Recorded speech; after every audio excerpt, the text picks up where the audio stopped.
할렐루야. 오늘도 주님의 몸된 교회 나오신 여러분들에게 하나님의 크고 놀라운 은혜와 은총이 함께 하시기를 주님의 이름으로 축원합니다.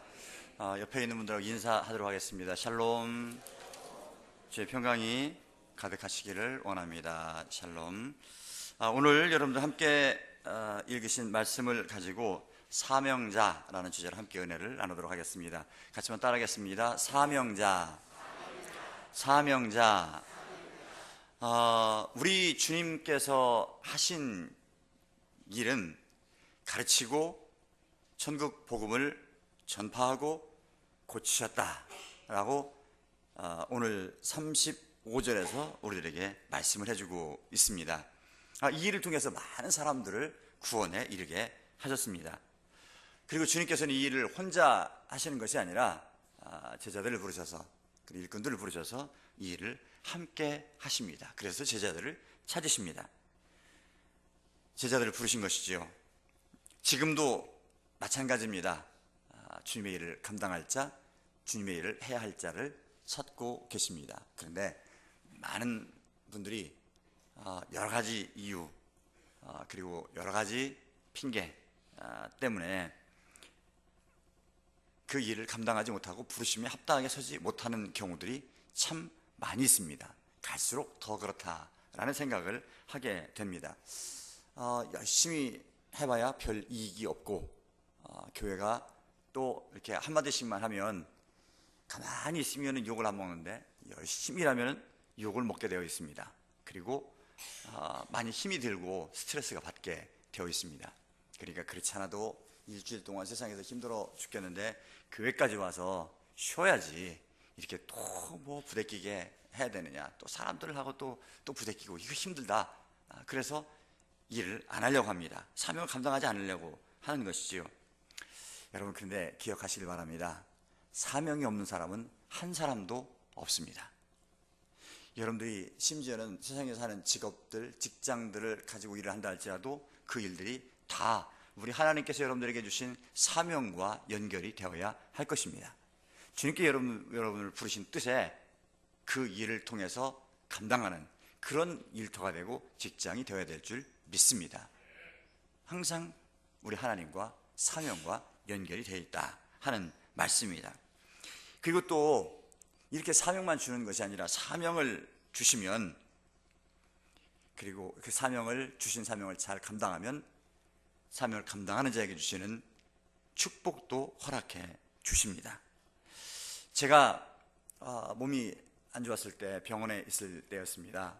많은 사람들이 목사님 어떻게 그렇게 안 좋은데도 매주일 나와서 설교를 합니까? 이런 얘기를 하셨습니다.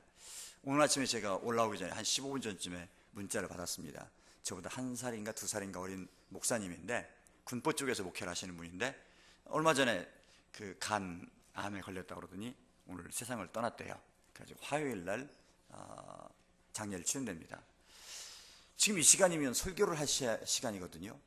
그런데 설교를 한 시간에 하나님께로부터 불림을 당했습니다. 물론 천국이 좋지요. 하지만 이 땅도 참 좋지 않습니까? 그렇잖아요. 지금 여러분들 오늘 다 같이 천국 갑시다. 오늘 저녁 예배 드리고 다 가십시다. 은혜 받은 김에 가십시다 하면 누가 동의할 사람이 어디 있겠습니까? 그렇지요? 아직 할 일도 많고 봐야 될 일도 있고 손주 손녀도 봐야 되겠고 남편도 봐야 되고 아내도 봐야 되고 할 일이 많이 있습니다. 또 더 해야 될 일이 많이 있습니다. 간다고 동의를 안 할 것입니다. 왜? 이 땅이 좋으니까. 그리고 또 가는 것만 축복이라고 얘기를 하지 않았으니까. 이 땅에서 천국을 누리며 살라고, 이 땅에서 우리들이 해야 될 일이 있다고 부르셨으니까 이 땅에서 이렇게 열심히 또 행복하게 살려고 애를 쓰는 것 아니겠습니까? 근데 주님께서는요 부르시더라고요. 그래서 제가 오늘 아침에 오면서 그런 생각을 했습니다. 참 허망하다. 한번 가봐야지 했었는데 벌써 떠났습니다. 이제는 장례식이나 가봐야 될 것 같습니다. 저도 이제 아팠으니까 남다르지 않지 않습니까? 똑같이 간이 아프니까. 그랬는데 저도 이제 그러면서 투병을 하면서 이렇게 설교를 한 번도 안 뻔했고 했지요. 그래서 목요일 날 여기서 교회에서 하던 대로 목요일 날 금요일 날 되면은 열심히 책들을 갖다 놓고 책 보고 주석 보고 또 성경책 놓고 그래서 한쪽에 메모했다가 노트북 갖다 놓고 타이핑 해가지고 이메일로 교회로 보내고 그리고 나서 그걸 또 노트에다가, 제 노트에다가 다 그 된 걸 갖다 정리를 합니다. 그래서 저는 이제 손으로 쓰면서 이렇게 머릿속으로다 이렇게 좀 익숙하게 이제 되거든요. 그래가지고 씁니다. 그 일을 계속 해왔습니다. 병실에 있는 많은 사람들이 봤지요. 대단하다고 했습니다. 그 저도 대단한 줄 알았어요. 그랬더니 아니었습니다. 제가 열정이 있고 믿음이 좋아서 그 일을 감당하는 것이 아니었더란 말입니다. 해야 될 일이라고 생각하고 했는데 나중에 봤더니요, 저를 그 설교가 지켜주었습니다. 다른 말로 하면 그 사명이 저를 지켜줬던 것입니다. 이걸 깨닫는 데는 그렇게 오랜 시간이 걸리지 않았었습니다. 그래서 지금도 생각해보면요, 그렇게 할 수 있는 마음을 주시고 그런 일을 할 수 있도록, 실행할 수 있도록 은혜를 주신 것이 얼마나 감사한지 모르겠습니다. 그래서 깨닫는 거예요. 하나님께서 우리에게 사명을 주신 것은 이건 하나님의 축복이구나. 사명은 축복이구나. 또 사명이 없는 자는 없구나 하는 것을 깨닫게 됩니다. 이건 여러분들 일터에서도, 가정에서도, 교회에서도 마찬가지입니다. 다 사명이 있습니다. 여러분, 이제 몇 주일 있으면 다음 주면은 이제 소명자주의를 지킵니다. 그때 모든 사람이 다 사명을 감당하고 골고루 일들을 나누어서 해서 온 교회가 다 사명자들로 꽉 차 있는 그런 교회가 꼭 되기를 간절히 원합니다. 너무 많은 사람들이 일을 한 가지를 해가지고 너무 지치지 않도록 서로 나눠주고, 부족하지만 부족한 사람들이 모였어요. 항상 말씀드리지만 여러분 시험 봐가지고 커트라인 정해가지고 여러분들 교회에 등록한 거 아니지 않습니까? 다 오셨지 않습니까? 여러 종류의 사람들이 있습니다. 그러면 각자에 맞게 부족한 사람들은 세워주고, 그 힘 있는 사람들은 다른 사람을 잡아주고, 부족한 사람들은 또 열정 가지고 배우고 하면서 온 교회가 사명을 가지고 하나님께 영광 올리는 새해를 맞는 귀한 종들이 다 되기를 간절히 원합니다. 여러분, 우리들의 사명을 주시는 것은요, 하나님께서 여러분들을 통해서 뭘 받으려고 하는 게 아닙니다. 여러분들을 축복하시려고 하는 것입니다. 이 축복에 대한 얘기가 마태복음 25장에 보면 나오지요. 마태복음 25장에 있는 말씀에 보니까 달란트 비유가 나옵니다.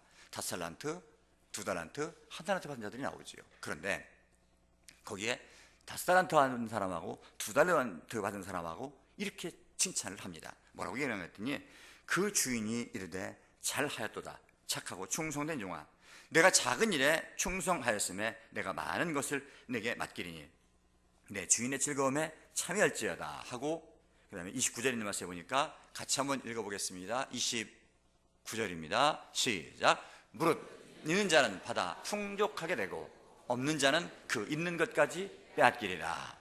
아멘. 저는요, 교회는요, 있는 사람들이 약한 사람 나눠주기 때문에 다 공평하고 똑같은 줄 알았어요. 근데 아니더라고요. 하나님께서는요, 격차가 있게 하셨더란 말입니다. 그래서 있는 사람들은 받아서 더 있게 만드시고 없는 자들은 있는 것까지 빼앗기게 하는 것이 하나님 나라의 법칙이란 말입니다. 쉽게 얘기하면 공짜 없다는 얘기죠. 하나님께서 여러분들을 부르셔서 이해할 수 없는 일을 하고 왜 이렇게 힘든 일을 시키냐 하실 때조차도 하나님께서는 그에 대한 놀라운 은총들, 여러분들이 알지 못하는 또 다른 축복들을 여러분들 예비해 놓으셨더라 하는 얘기입니다. 이 얘기가 또 있습니다. 마태복음 13장 12절에 있는 말씀에 보니까 씨 뿌린 자의 비유가 나옵니다. 여러분 너무 잘 아시죠? 그래도 4가지 종류의 마음이 있습니다. 옥토 같은 마음, 길가 같은 마음, 그 다음에 가시덤불 같은 마음, 돌짝 같은 마음, 이런 마음이란 말입니다. 여러 가지 마음들이 여러 가지가 있습니다. 단단하게 굳어져 버린 마음들이 있고요, 세상 것으로 얽혀가지고 그냥 뭐 씨앗이 바라가 낳긴 나겠는데 자랄 수 없게 만드는 경우가 있고, 처음에는 좀 낳는데 보니까 돌이 있어가지고 더 이상 깊이 뿌리를 내지 못하는 이런 마음들을 비유를 해서 설명을 해주고 있단 말입니다. 그럼 이 얘기를 하는 거예요. 너희들은 옥토가 되어야 한다. 그래야 30배, 60배, 100배 결실을 맺을 거란 말입니다. 근데 이 얘기를 하면서 무슨 얘기를 하는가 했더니, 나중에 가가지고서는요, 제자들이 이 비유를 우리에게 설명 좀 해주십시오 라고 얘기를 했더니 예수님께서 희한한 말씀하십니다. 뭐라고 얘기하는가 했더니, 듣는 너희에게는 이 비유가 열려있어서 다 듣고 이해를 하지만 저들에게는 듣지 않으려고 하는 사람들, 즉 거기에 보면 뭐라고 하는가 했더니 마음이 완악한 자들이라고 합니다. 마음이 완악한 자들이라고 뭔가 했더니 마음이 무감각한 자들이에요. 그래서 어떻게 돌아가는지 몰라고 자기 멋대로 다 돌아간다고 생각을 하는 거예요. 그러니까 마음이 감각이 없는 거예요. 말씀이 들어와도 감각이 없고 어떤 일이 있어도 감각이 없고 다 자기에 빠져가지고 그런 것들에 대해서 감각이 없는 자들이란 말입니다. 이런 자들은 보기는 보아도 알지 못하고 듣기엔 들어도 깨닫지 못한다, 이렇게 얘기를 하고 있습니다. 근데 너희에게는 아니다, 너희에게는 열려있다 라고 얘기를 하고 있습니다. 그러면서 하시는 말씀이 뭔가 했더니, 무릇 있는 자는 받아 넉넉하게 되되 없는 자는 그 있는 것까지도 빼앗기리라 라고 얘기를 하고 있습니다. 여러분, 지금까지 여러분들이 어떤 은혜를 받으셨습니까? 어떤 축복을 받으셨습니까? 더 받아서 넉넉하게 되는 귀한 정도 얘기를 간절히 원합니다. 그러면 그렇게 되려면 어떻게 되겠습니까? 사명을 감당해야 된단 말입니다. 따라하겠습니다. 사명자가 되어야 된단 말입니다. 할렐루야. 그러면 이 사명자가 되어야 되는데, 사명자가 되려면 어떤 마음을 가져야 되는가 하는 얘기입니다. 첫 번째는요, 이런 마음을 가져야 됩니다. 즉 예수님의 마음을 가져야 합니다. 따라하겠습니다. 예수님의 마음을 가져야 합니다. 예수님의 마음을 가져야 합니다. 36절을 같이 한번 읽어보겠습니다. 36절입니다. 시작. 무리를 보시고 불쌍히 여기시니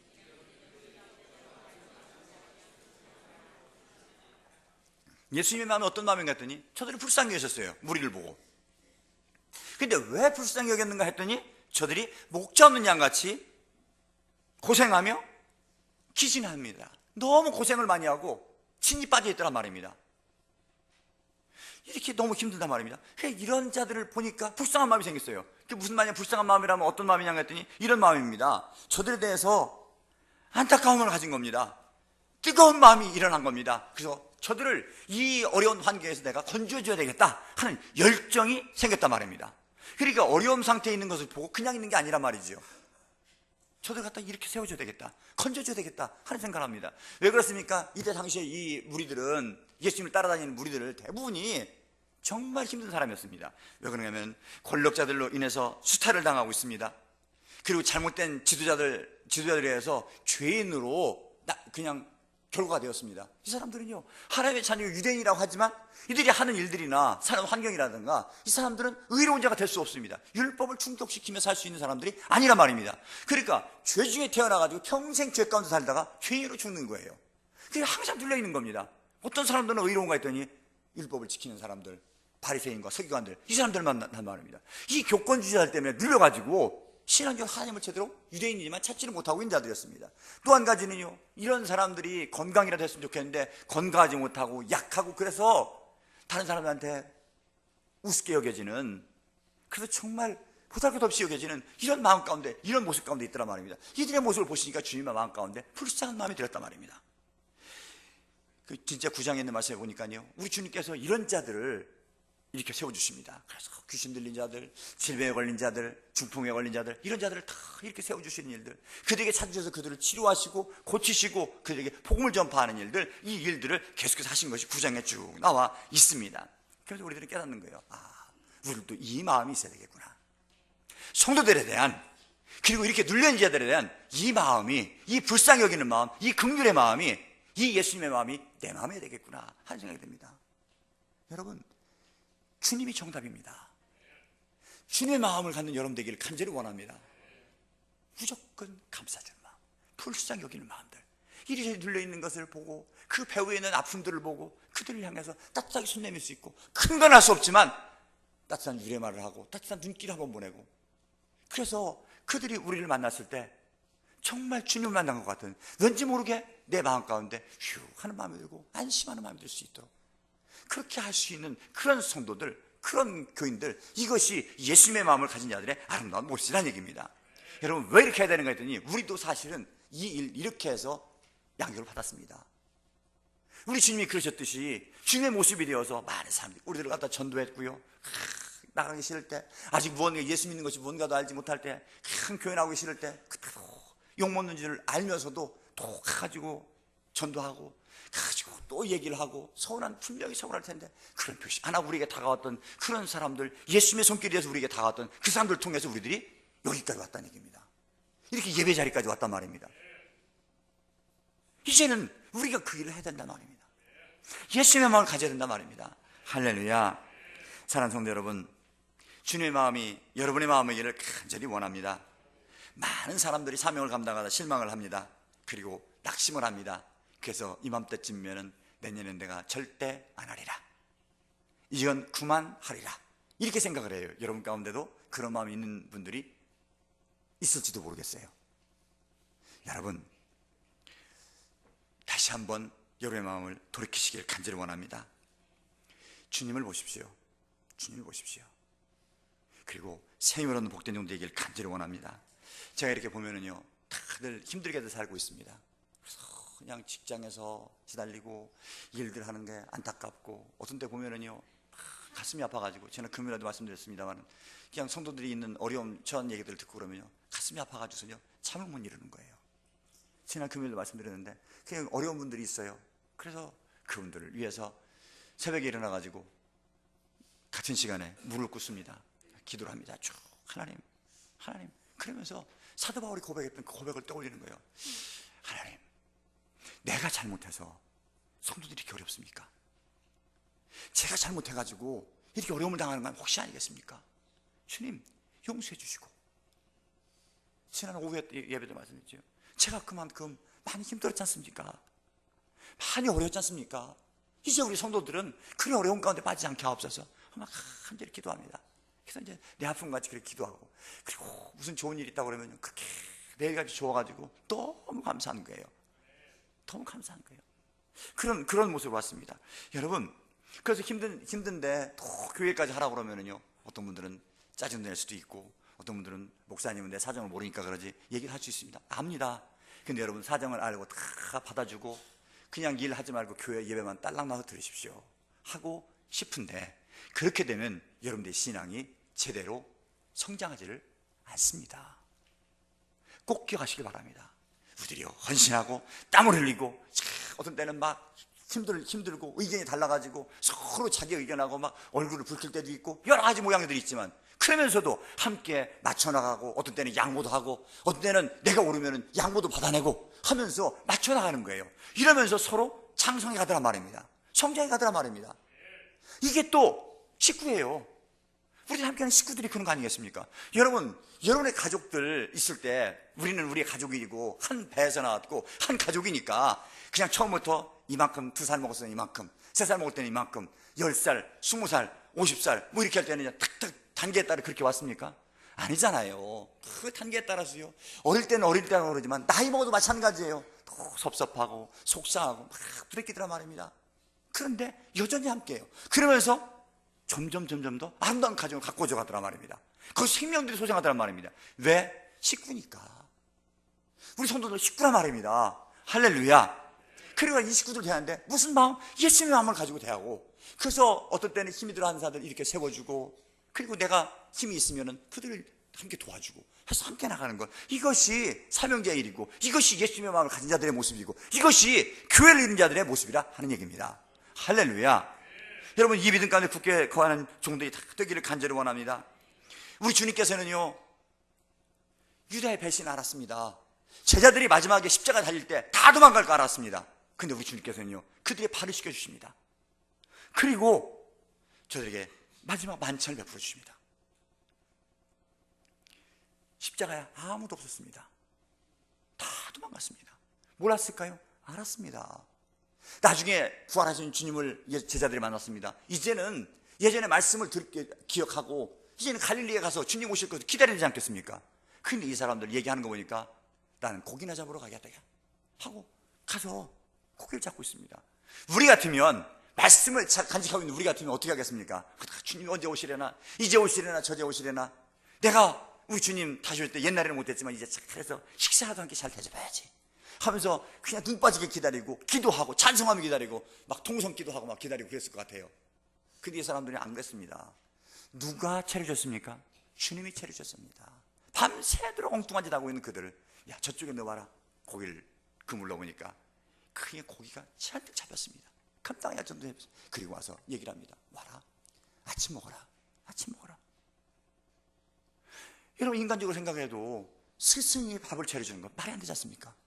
배신했던 자들 미안해서라도 베드로 죽기까지 따르겠습니다 하다가 나중에 그냥 다 도망가 버렸고 했던 그런 마음이 돌이킨다면, 통곡했던 마음이 있었다면 예수님 기다리고 말씀이 되살아나고 가서 주님 오시기를 기다려야 되지 않겠습니까? 주님을 대접해야 되지 않겠습니까? 근데 못했어요. 안 했어요. 주님이 하시란 말입니다. 이게 누구의 마음이에요? 예수님의 마음이에요. 근데 놀라운 사실은 이런 한량없는, 한없는 긍휼력 있는 마음, 사랑하는 마음으로 그들이 새롭게 서서 나중에는요, 이들이 가면서 자기 생명을 다 내놓고 주님을 증거하는 제자들이 되지 않습니까? 뿌린 만큼 아니 그 이상으로 성령을 통해서 저들을 거두게 하시단 말입니다. 우리들이 가는 길이 이 길이란 말이에요. 여러분, 예수님의 마음으로 가는 여러분 되기를 간절히 원합니다.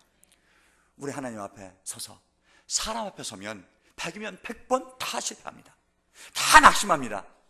그가 누가 됐건, 심지어는 말씀을 선포하고 있는 목사를 할지라도 여러분들이 목사 앞에 서면은 실망하고 실패합니다. 그러나 여러분, 아니에요. 사람 앞에 서는 것이 아니라 우리는 각자 다 하나님 앞에 서는 거예요. 다 하나님께 하는 거예요. 다 주님께 하는 거예요. 주님만 품고 그 길을 가는 것이 우리의 길이란 말입니다. 그래야 실망하지 않는단 말입니다.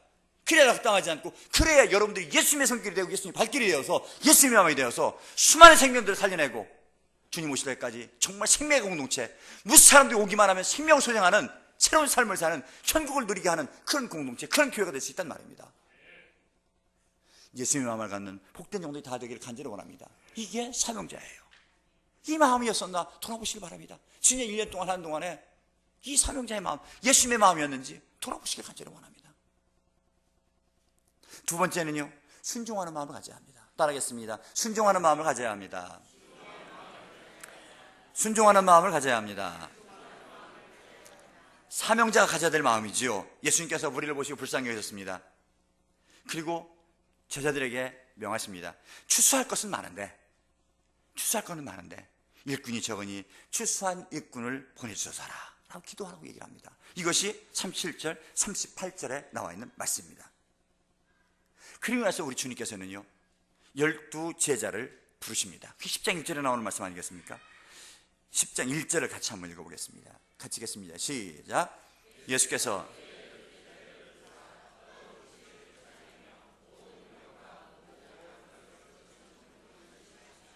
아멘. 여기 보니까 다른 얘기 들었습니다. 예수님께서 12제자를 부르셨다라고 얘기를 하고 있습니다.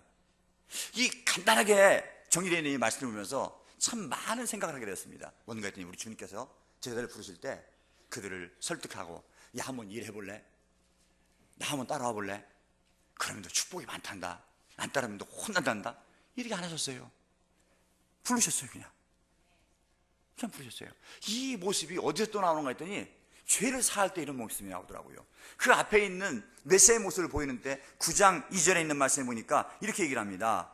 중풍병자를 그 친구들이 데리고 왔습니다.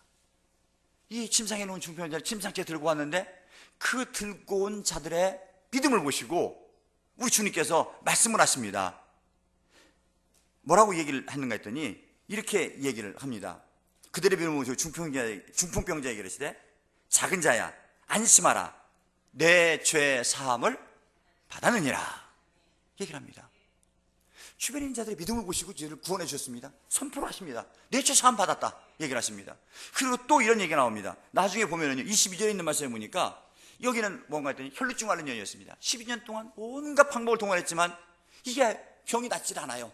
근데 그의 마음 가운데 이런 믿음이 생겼습니다. 예수님의 옷자락에 손만 대기만 하면 내가 나을 것이다 라는 믿음을 가진 거예요. 진짜 예수님의 옷에 손을 댔습니다.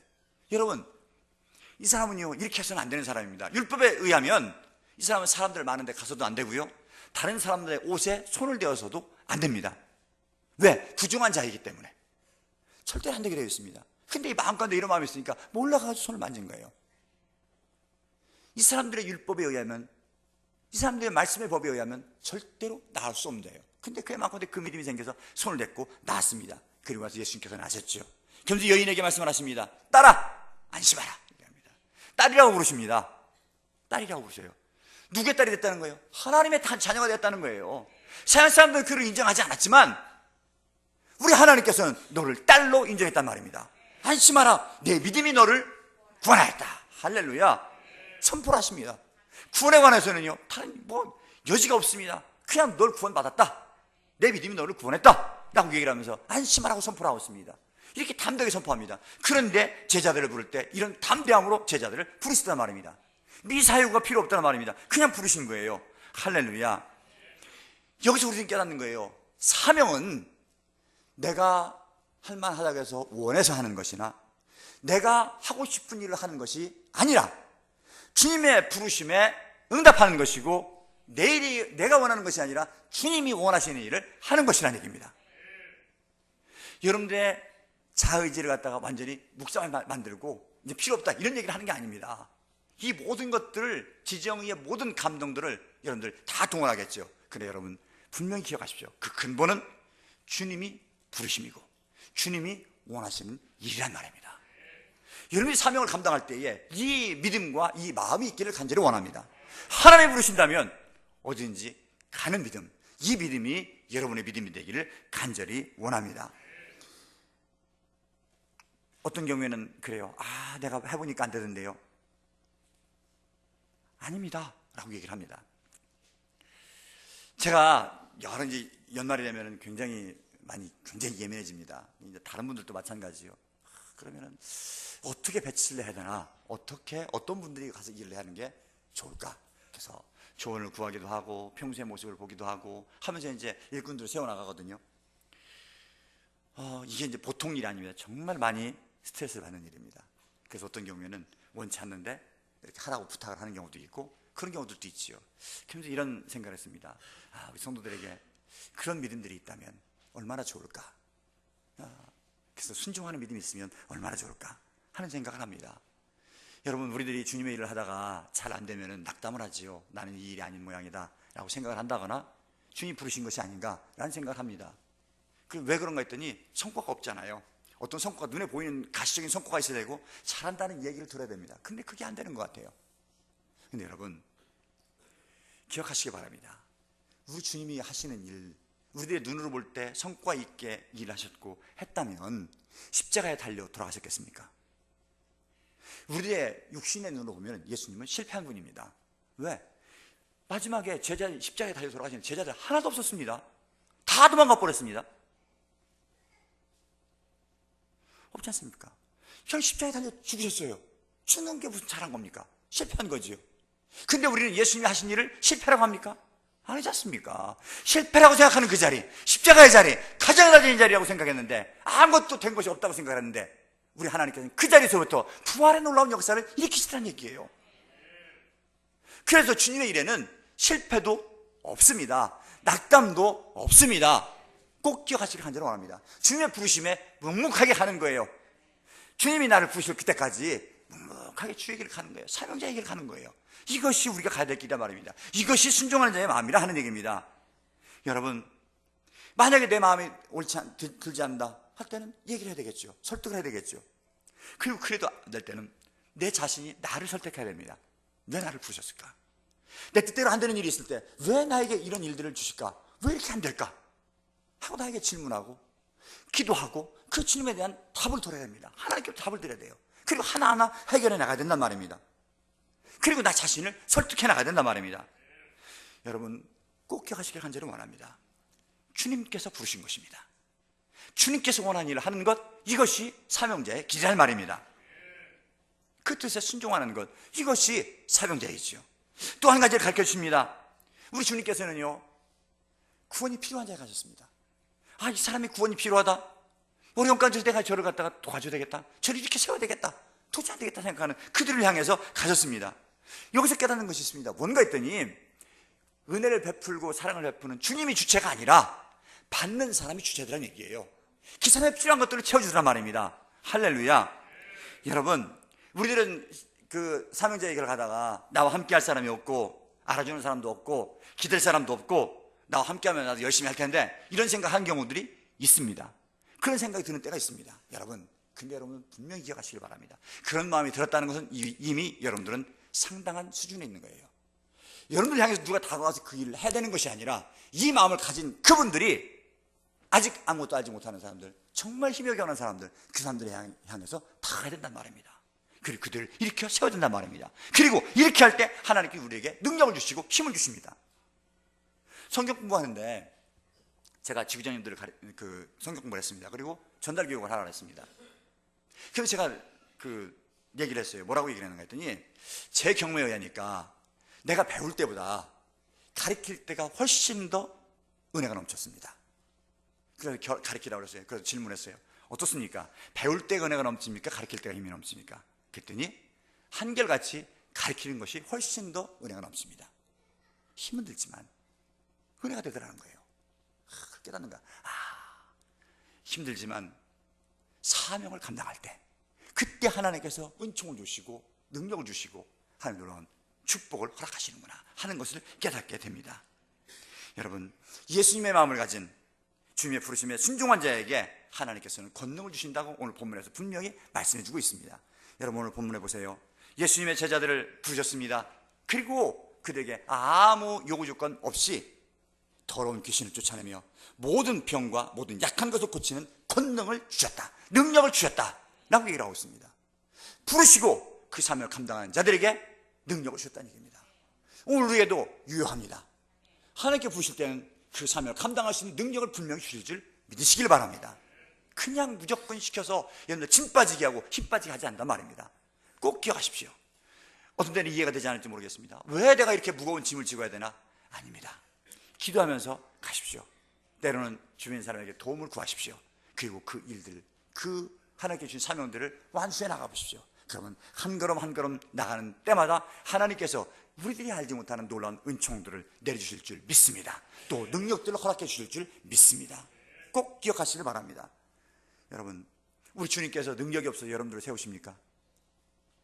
주님께 능력이 없어서 12제를 세우셨습니까? 아니에요.